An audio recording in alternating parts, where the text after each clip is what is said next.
resolver algumas questões ali referentes à aula de sais minerais, né, que eu gravei para vocês. Então, eu fiz uma playlist de bioquímica, coloquei algumas questões lá sobre água, que eu já tinha gravado antes aqui no canal. E aí eu vou sempre fazer assim agora, colocar uma aula e colocar depois algumas questões para a gente tentar consolidar as informações, tá? Então, vamos lá para as questões. Então, só pegar minha canetinha aqui. Então, a primeira questão foi uma questão da UES. A UES é muito boa, as provas para a gente tipo, revisar mesmo esses conteúdos de bioquímica, tá? E aí ele pede para fazer uma correlação, né? Ele dá aí os sais minerais, né? Cálcio, ferro, sódio e flúor. E aí, na outra coluna, ele vai colocando, né, as funções de cada um. Então, vamos começar, né? A primeira fala o seguinte: é um componente importante dos ossos e dos dentes. Então, a gente já pensa, né, um pouquinho sobre quem poderia ser. É essencial a coagulação sanguínea e tem ação em nervos e músculos. Então, a gente viu que o íon, né, o sal mineral que vai ser responsável por essas atividades vai ser justamente o nosso queridíssimo cálcio, né? Que é muito importante aí para a manutenção dos ossos, para a coagulação sanguínea e também para permitir a liberação de neurotransmissores no sistema nervoso central, tá? A próxima fala o seguinte: é um componente dos ossos e dentes e auxilia na prevenção da cárie dentária. Então, é até uma questão, né, que de vez em quando é cobrada em química, né, que a gente vai ter um processo químico que vai utilizar o flúor justamente para permitir ali a manutenção dos dentes, né, das pessoas que consomem a água, por exemplo, né? Desculpa, pessoal, meu celular falou aqui sozinho. Mas vamos lá. Então, o segundo vai ser justamente o flúor, tá? Que é o número 4. A gente já até tem a alternativa, né? Mas vamos terminar de discutir, né? 3. Desculpa, a próxima. É componente da hemoglobina, da mioglobina e de enzimas respiratórias e é fundamental para a respiração celular. Então, a gente viu, né, que componente que é muito importante para a hemoglobina é justamente o ferro, né? Então, o ferro vai ser muito importante para o funcionamento dessa hemoglobina, que é um pigmento responsável ali pelo transporte de oxigênio das hemácias. A mioglobina vai ser já o pigmento que a gente vai encontrar nos músculos e as enzimas respiratórias, elas são o ferro, né? Ele vai ser demasiadamente importante para permitir o funcionamento dessas enzimas, né? Para contribuir para que a gente possa respirar e também fazer a produção ali de energia no nosso corpo. Então, a próxima vai ser 2, né? E aí só sobrou para a gente o sódio, né? Que é importante no balanço de líquidos do corpo, é essencial para a condução de impulsos nervosos e tem ação sobre os músculos. Então, a gente viu isso também, né? Vai ser a 3. E a gente fecha aí de alternativa B. Vamos para a próxima. A próxima vai ser da UDESC, que fala assim: o organismo humano necessita de uma série de elementos químicos diferentes que são ingeridos em forma de íons de sais minerais. Aí também vai ser para a gente fazer uma associação, né? Então vocês vão ver que é até um pouquinho repetitivo, tá? Então o primeiro vai falar assim: atua na coagulação do sangue. A gente sabe quem atua na coagulação sanguínea é justamente o nosso queridíssimo amigo cálcio, né? E o cálcio está representado aqui pela 5. O segundo fala o seguinte: componente de várias enzimas, algumas delas envolvidas na digestão. Então, quando a gente pensar em componente de enzima, a gente vai pensar no zinco. Por quê, Júnior? Porque o zinco ela vai ser importante para o funcionamento desse tipo de componente. Só lembrando, pessoal, que a gente ainda vai estudar, na verdade, né? As enzimas, elas são moléculas, geralmente de estrutura proteica, que vão ser responsáveis por acelerar reações bioquímicas. Então, sem essas enzimas, as reações bioquímicas seriam muito lentas e, consequentemente, nós não conseguiríamos fazer várias coisas, como, por exemplo, respirar. Sem enzima, a gente não respiraria, porque a gente precisa delas para acelerar essa reação. Então, se a gente não tivesse as enzimas, nós não teríamos essa forma de vida, né, essa forma de corpo que nós temos atualmente.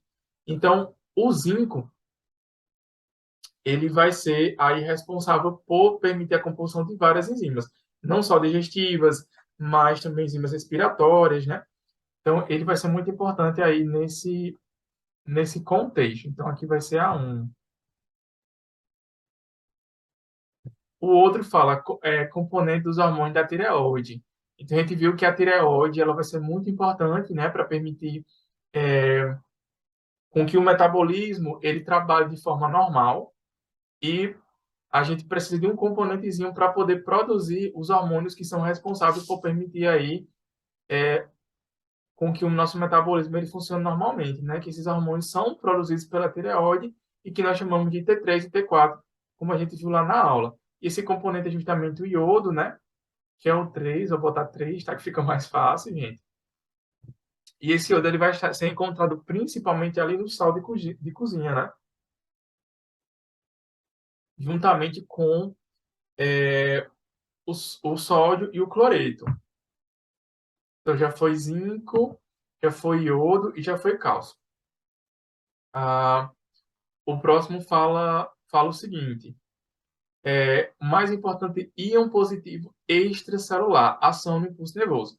Então, no ambiente extracelular, nós vamos ter vários tipos de íons positivos.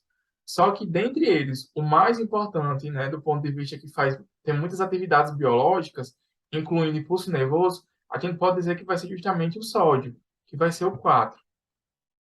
E, por fim, né, nós vamos ter componente da proteína responsável pelo transporte de gases no sangue.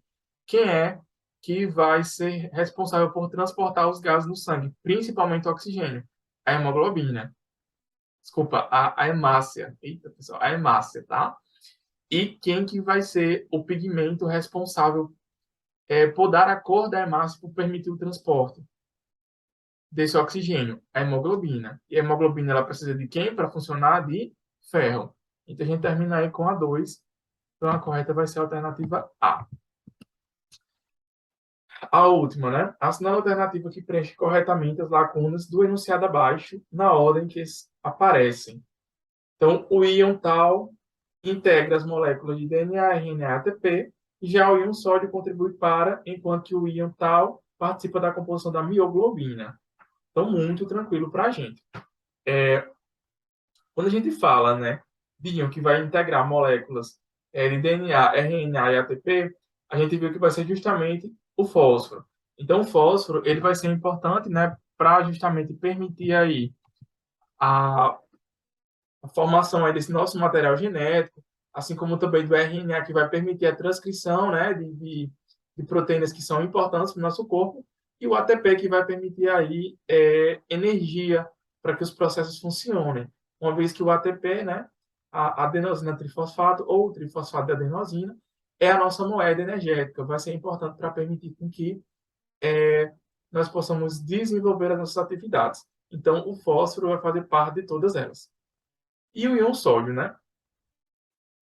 O íon sódio, ele vai, quando a gente vai para a eliminação, né? Ele vai ser importante pela formação de ossos e dentes. Aqui eu já pensaria mais, né? No cálcio. Ou então, na transmissão do impulso nervoso.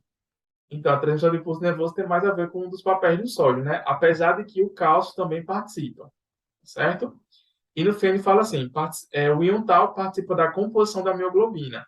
Então, tanto a mioglobina como a hemoglobina, né, elas precisam de ferro na composição para justamente ter a sua característica, né, específica, que são pigmentos.